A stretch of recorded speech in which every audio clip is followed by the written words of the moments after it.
अस्सलाम वालेकुम नाज़रीन। और टीवी नेटवर्क के वीलॉग और क्या कहिए में मैं हूं सैयद मोहसिन रज़ा। दो इम्पॉर्टेंट चीज़ें आज मैं डिस्कस करूंगा, शेयर करूंगा अपने नाज़रीन के साथ। एक तो इस वक्त जो पाकिस्तान में सैलाब से कैफियत पैदा हुई है, उसके सारे आस्पेक्ट्स को हम जिस तरह से कवर कर रहे हैं, उसमें बड़ी दिलखराश रिपोर्ट्स सामने आ रही हैं। एक तो ये है कि पाकिस्तान का इंफ्रास्ट्रक्चर जो है वो बिल्कुल तबाह हो गया है। जिन जिन इलाकों में तूफ़ानी बारिशें हुई या सैलाब आए हैं, और लोगों को रिहेबिलिटेट करना, उनको रेस्क्यू करना, उनकी ज़रूरियात ज़िंदगी को पूरा करना बहुत बड़े चैलेंजेस हैं। इसमें दो इंटरनेशनल डेवलपमेंट्स ये हुई कि एक तो ये कि पाकिस्तान ने और पाकिस्तान की वजह से अक़वाम मुत्तहिदा ने फ्लैश अपील की पूरी दुनिया को कि पाकिस्तान में तारीख़ के बदतरीन सैलाब और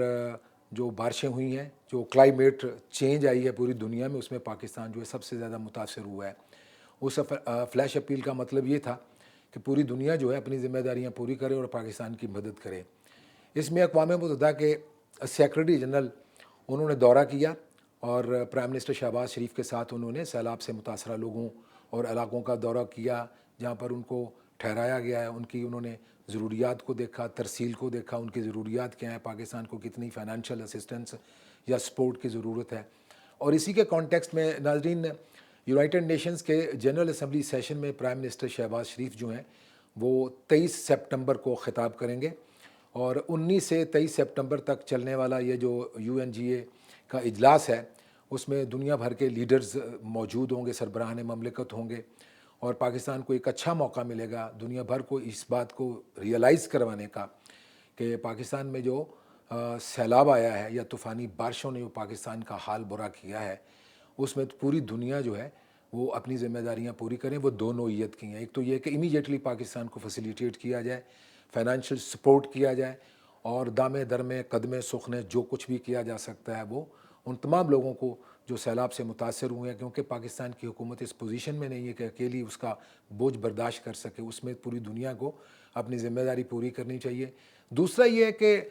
क्लाइमेट चेंज जो है नाज़रीन, ये कोई रीसेंट फिनोमेना नहीं है, बल्कि ये काफ़ी अरसे से कहा जा रहा था कि जो इंडस्ट्रियल वेस्ट है वो फ़िज़ा को तबाह बर्बाद करेगी, ग्लेशियर्स पिघलेंगे, और अनफॉर्चुनेटली पाकिस्तान जिस रीजन में वाक़ है वो उसमें बड़े बड़े ग्लेशियर्स हैं। अगर वो पिघल जाते हैं तो हम इस बात का कोई हमारे पास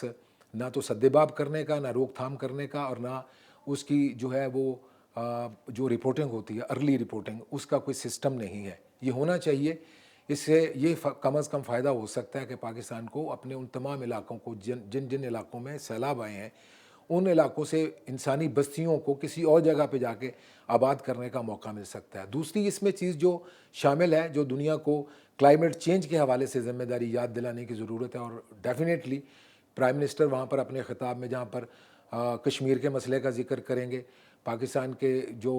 दीगर मसाइल हैं, और इंटरनेशनली जो क्राइसिस है, अफ़गानिस्तान का क्राइसिस है, पाकिस्तान के इंडिया के साथ ताल्लुकात हैं, उस पर भी उनकी तवज्जो ज़रूर रहेगी। लेकिन G20 के वो ममालिक जो सबसे ज़्यादा फ्यूसल जो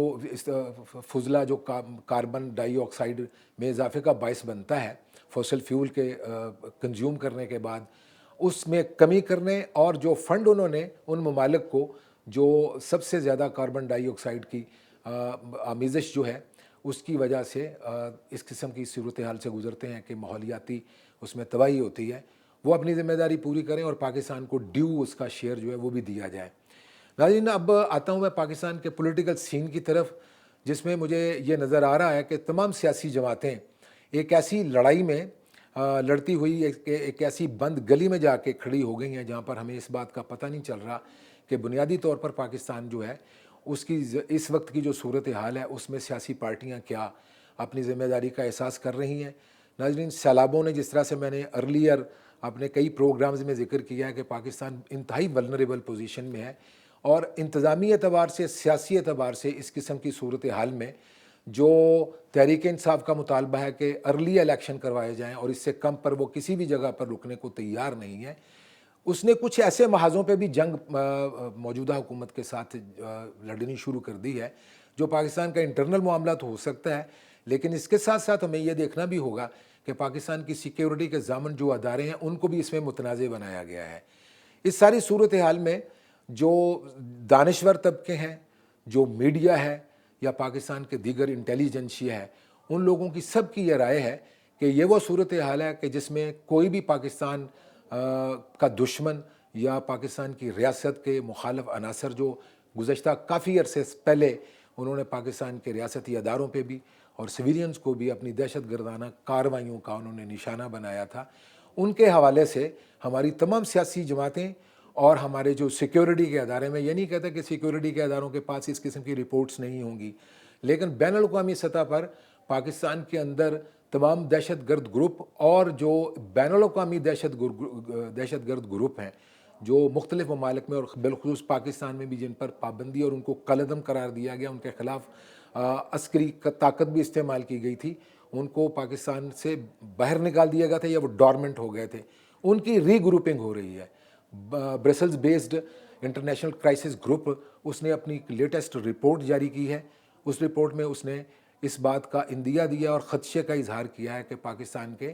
افغانستان کے ساتھ ملحقہ علاقے جو ہیں اس میں بین الاقوامی دہشت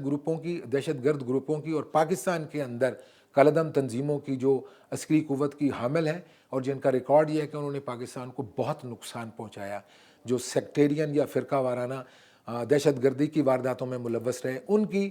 ایمرجنس ہو رہی ہے, ان کی ری الائنمنٹ ہو رہی ہے, ری گروپ کر رہے ہیں. خدا نہ خواستہ میرے منہ میں خاک اگر کے پی میں یا افغانستان کے اندر اور پاکستان کی سائڈ پہ ایسے آپریٹ کرنے والے گروپس جو ہیں اگر وہ طاقت پکڑ لیتے ہیں, ہمارے سیکیورٹی اداروں کے لیے مشکل کا ایک صورتحال بنا دیتے ہیں. پاکستان کی تمام تر توجہ اگرچہ سیلابوں سے نمٹنے کے لیے اس وقت مرکوز ہے, پاکستان کے انٹرنل معاملات میں الیکشن ہوتے ہیں یا نہیں ہوتے ہیں, سیاسی پارٹیاں اس میں انگیجڈ ہیں, لیکن میرا خیال ہے کہ بنیادی طور پر اس وقت ساری کی ساری ریاست پاکستان اور پاکستان کے ریاستی اداروں خصوصاً جو سیاسی جماعتیں ہیں ان کو اس طرف اپنی توجہ مبذول کرنی ہوگی. وار فوٹنگ پہ اس بات کا احساس کرنا ہوگا کہ ہم اپنے انٹرنل معاملات جو ہیں ان کو سلجھائیں, پاکستان کی معاشی صورتحال کو بہتر بنائیں یا الیکشن کروائیں. یہ ہمارے انٹرنل معاملات ہیں, یہ اسی وقت پاکستان میننگ فلی ان سے نمٹ سکتا ہے جب پاکستان میں اندرونی استحکام ہوگا. پاکستان کے مخالف یا پاکستان کے دشمن جو ہیں اگر وہ اسی قسم کی ولنریبلٹی میں موقع جو آتا ہے ان کے لیے تو یہ بہت شاندار قسم کا موقع ہے کہ ان کو کسی ایک جگہ پہ دوبارہ ایمرج کرنے کا, دوبارہ سر اٹھانے کا, پاکستان کے سیکیورٹی اداروں پر حملہ کرنے کا, پاکستان کے سویلینز پر حملہ کرنے کا, پولیس پہ اور فوجیوں پہ یا رینجرز پہ یا ہماری بارڈر سیکیورٹی فورسز جو ان پہ اٹیک کرنے کا اگر موقع ملتا ہے اور وہ پاکستان کے لیے ایک درد سر جو ہے وہ دوبارہ پیدا کرنے کی کوشش کرتے ہیں تو اس اعتبار سے یہ بہت زیادہ مشکل صورتحال ہوگی. اس کا اندازہ کرنے کی کوشش کرنی چاہیے کہ یہ کتنا بڑا ایک الارم ہے جو اس وقت بجایا جا رہا ہے, اور پاکستان کے تمام اداروں کو اس سے مکمل طور پر ایک تو اپنی انٹرنل سیکورٹی کو اسٹرینتھن کرنا چاہیے, کوئی موقع نہیں دینا چاہیے. میرا خیال ہے کہ یہ ساری باتیں جو آج میں نے اپنے وی لاگ میں کہی ہیں ان تمام لوگوں کو اس پہ نظر ثانی بھی کرنی چاہیے اور اپنی ری پوزیشننگ کرنی چاہیے. آج کے لیے اتنے, اپنا خیال رکھیے گا. خدا حافظ.